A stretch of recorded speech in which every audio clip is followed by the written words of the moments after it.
ये शिकायत रहती है कहीं ना कहीं एक ओवर द पीरियड वो ये रियलाइज़ करते हैं कि हम प्रॉफिट नहीं बचा पा रहे हैं, हमारे पास एक्सपेंसेस बर्डन ज़्यादा हो गया, हमारे पास लाइबिलिटी ज़्यादा क्रिएट होती जा रही है।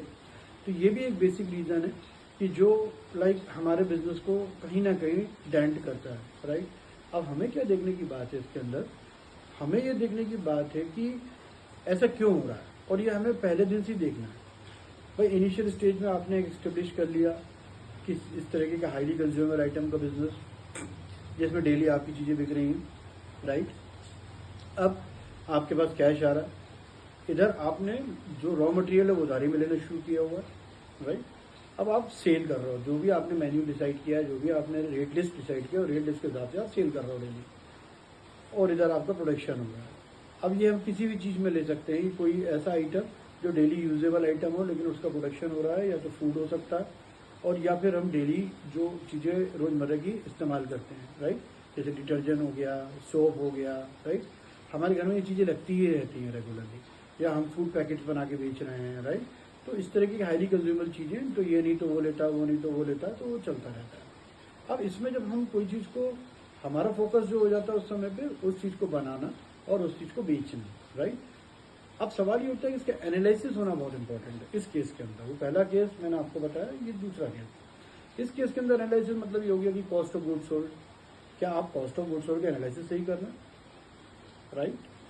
आपका जो प्रॉफिट है, जो ग्रॉस प्रॉफिट आया है, उस ग्रॉस प्रॉफिट में क्या ओपनिंग स्टॉक, क्लोजिंग स्टॉक का इफेक्ट है, या डायरेक्ट आप सिर्फ taxable sale minus taxable purchase करना, क्लियर।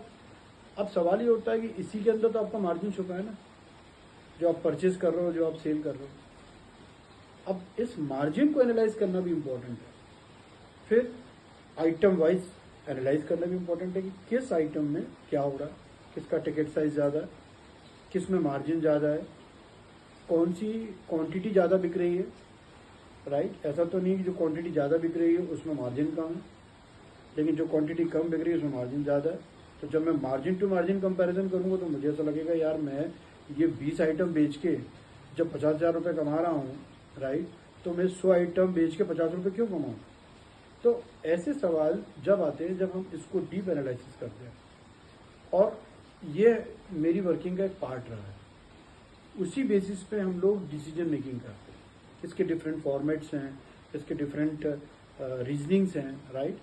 और इसके साथ एट लास्ट अगर मैं आपसे बात करूं तो कैश फ्लो मेंटेन करना बहुत ज़रूरी है आपके लिए, राइट।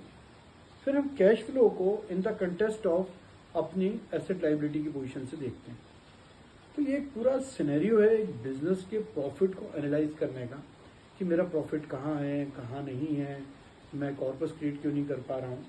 तो मुझे उम्मीद है कि इससे थोड़ी थॉट प्रोसेस आई होगी, और आने वाले समय में मैं इस पर बहुत अलग अलग वीडियोस बनाऊंगा, जिसमें आपको अपेरेंटली आपको जो है दिख जाएगा कि कहाँ पे आपको क्या डिसीजंस किस समय पे कैसे लेना है। तो दोस्तों जब तक के लिए नमस्कार।